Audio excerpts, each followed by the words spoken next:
অভিমান একটা কথা, অভিমান একটা শব্দ, যার জন্য না ভাগ্য লাগে। অভিমান থাকতেও আপনার ভাগ্যের প্রয়োজন হয়। আপনি ভাগ্যবতী হলেই আমি মনে করি অভিমানী হতে পারবেন, অভিমান করতে পারবেন।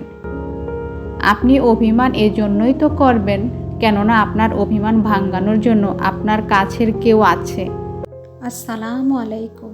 শিল্পী ডেইলি ব্লগে আমি শিল্পী আপনাকে স্বাগত। যে যেখান থেকে ভিডিওটি দেখতেছেন আশা করি ভালো আছেন এবং সুস্থ আছেন। আমিও ভীষণভাবে ভালো আছি, আমার পরিবার নিয়ে আলহামদুলিল্লাহ।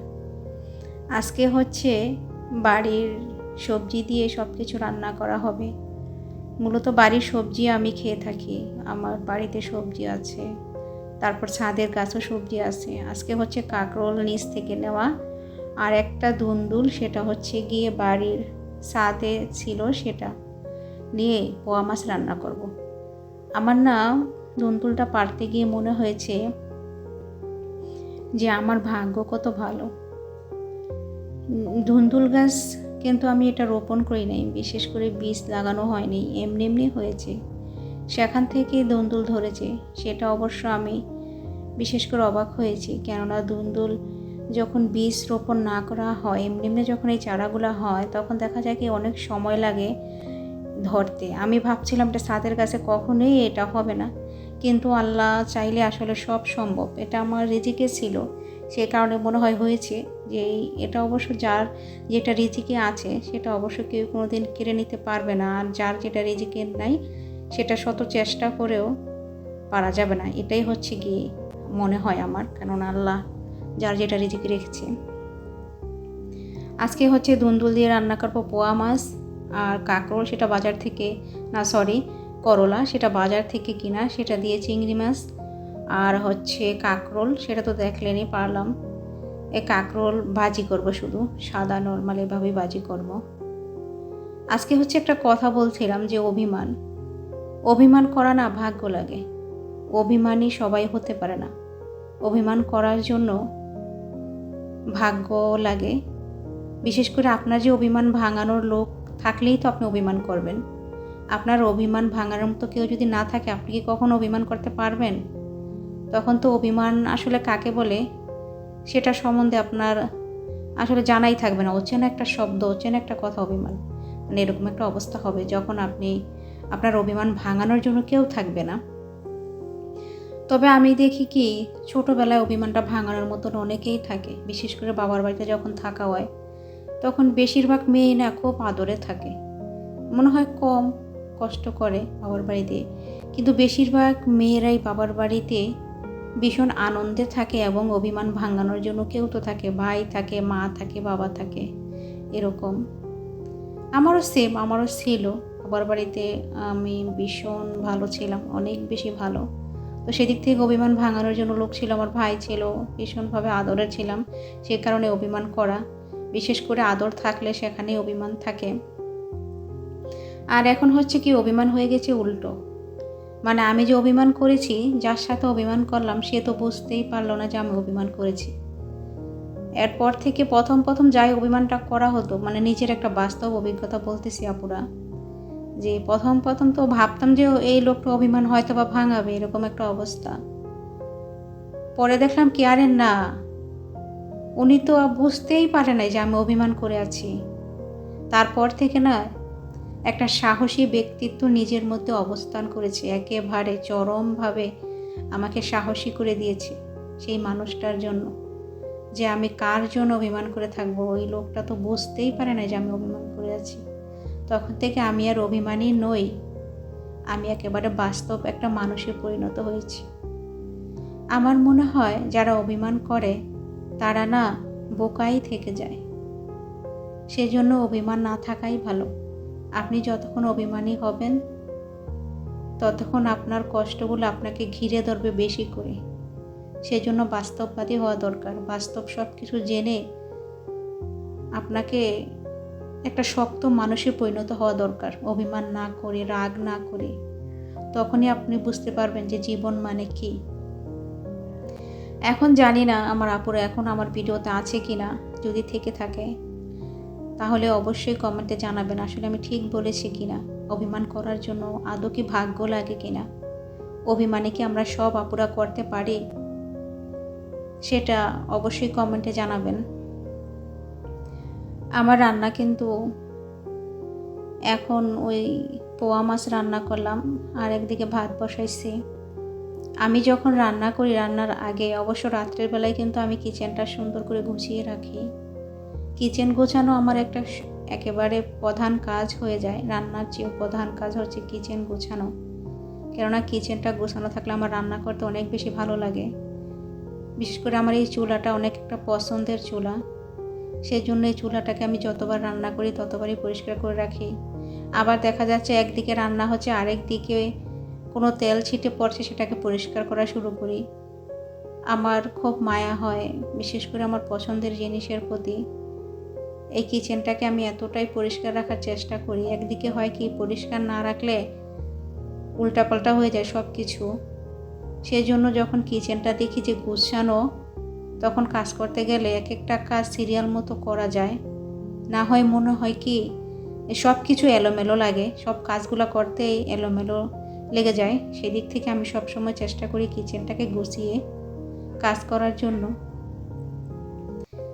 মাঝে মধ্যে মনে হয় কি, যদি এই সংসার ছেড়ে পালিয়ে যাওয়া যেত, একেবারে রান্না বান্না, মাঝে মধ্যে মনে হয় কি রান্না করার একেবারে ইচ্ছে লাগে না।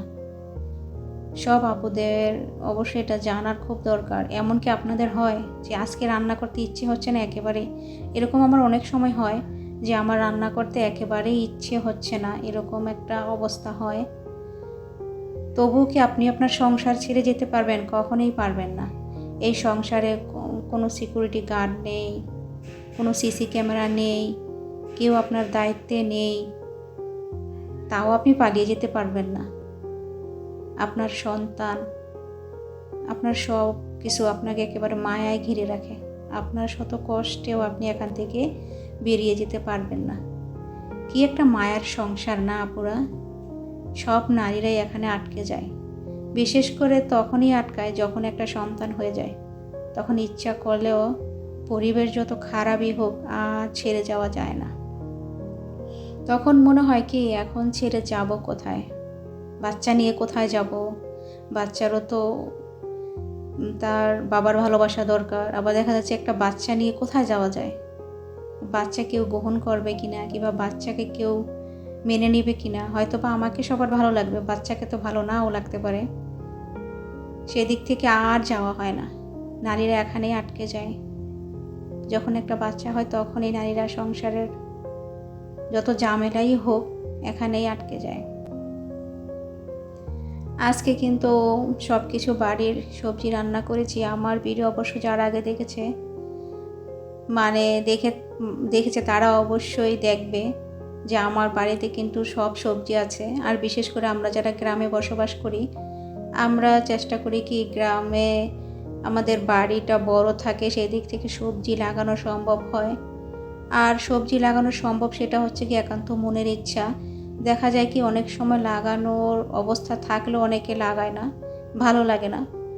আমার যে সবজিগুলো আছে আমি খেয়েও আবার দেখা যাচ্ছে অনেকে এখান থেকে খেতে পারে, তারপরও আমি লাগাই। আমি কিন্তু একা, আমার মেয়ে কিন্তু সবজি খায় না, ও তো একেবারেই সবজি খায় না।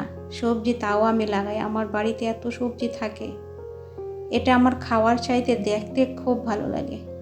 সবুজ প্রাকৃতিক পরিবেশ কেন জানি আমার ভালো লাগে। বিশেষ করে আমার যখন মন খারাপ হয়, আমি ছাদে গিয়ে আমার বিল্ডিংয়ের যে সামনের প্রাকৃতিক পরিবেশগুলো আছে ওখানে তাকায় থাকি।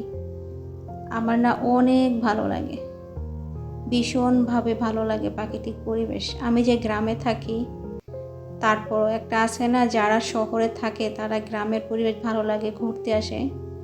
অথচ আমার দিক থেকে একেবারে উল্টো। আমি গ্রামে থাকি কিন্তু গ্রামের পরিবেশ আমার অনেক বেশি ভালো লাগে। আর এটা হচ্ছে গিয়ে করলা চিংড়ি মাছ দিয়ে রান্না করতেছি।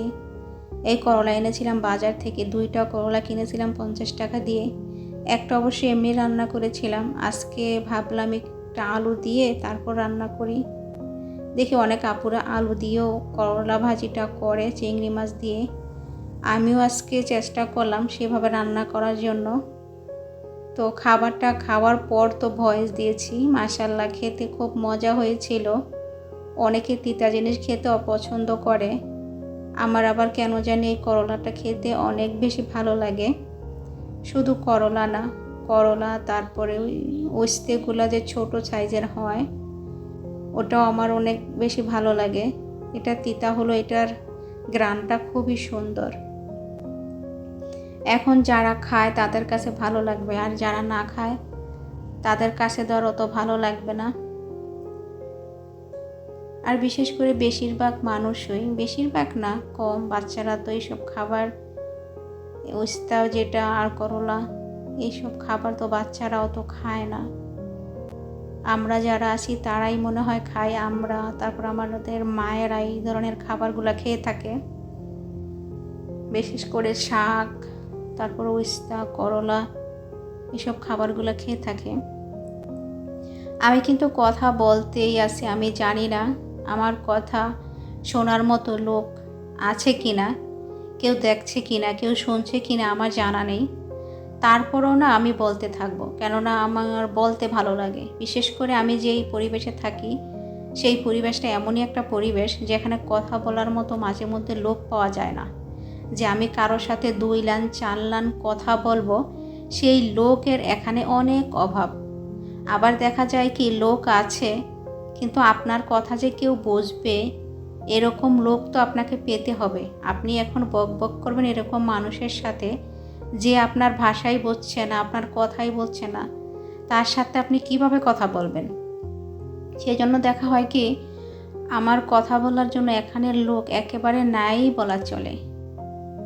তো আমার একদিকে খুব উপকার হয়েছে, আমি প্রতিদিন ডেইলি ব্লগগুলো করাতে আমার আপুরা ভাইয়ারা যদি আমার কথা নাও শোনে, আমি মন থেকে না ভীষণভাবে একটা ফ্রেশ, একটা রিফ্রেশ আমার মন থাকে। আমার খুবই ভালো লাগে যে আমি কারোর সাথে কথা বলতেছি। আপুরা ভাইয়ারা শুনছে কি না আমার জানা নাই, কিন্তু আমার মনে হয় যে আমার আপুরা ভাইয়ারা শুনছে আমার কথা। আমার মনে হয় যে আমি যেভাবে কথা বলতেছি তারা মনে হয় কাছ থেকে বসে বসে শুনছে আমি এভাবে বলতেছি। আমার না এদিক দিয়ে খুবই ভালো লাগে যে আমি এমন একটা প্ল্যাটফর্ম পেয়েছি, এখান থেকে যদি আমি কোনো কিছু নাও পাই সেই ব্যাপারে আমার আফসোস নাই, কিন্তু আমি যে প্রতিদিন কথা বলতে পারতেছি এটা আমার জন্য অনেক কিছু। একটা মানুষ দেখা যায় কি কথা বলতে না বলতে একটা সময় কথা বলার মতন অবস্থায় আর কথা বলার ইচ্ছা থাকে না।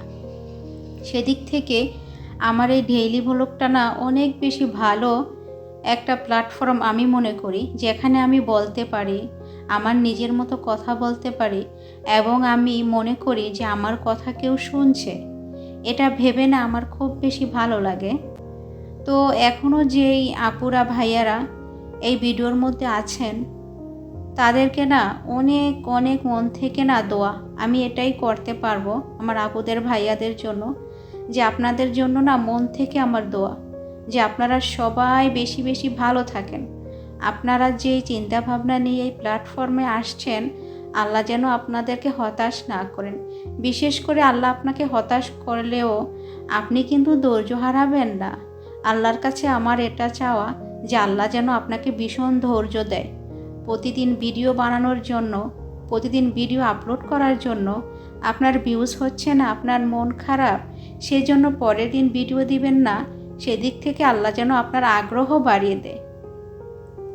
আমি কিন্তু কথা বলতে বলতে আমার ভিডিওর প্রায় শেষ পর্যায়ে চলে আসছি। আমার ভিডিওর মধ্যে যদি কোনো ভুল ত্রুটি হয়ে থাকে আপুরা ভাইয়ারা অবশ্যই ক্ষমা সুন্দর দৃষ্টিতে দেখবেন, এবং ভুল হলে আপনারা কমেন্টে জানাতে পারেন। আপনাদের ভুল হয়েছে কি না এটা যদি জানাতে পারেন, সেখান থেকে আমি কিছু শিখবো ইনশাল্লাহ। তো আমার ভিডিও তো এখন শেষের দিকে। আসসালামু আলাইকুম, আল্লাহ হাফেজ।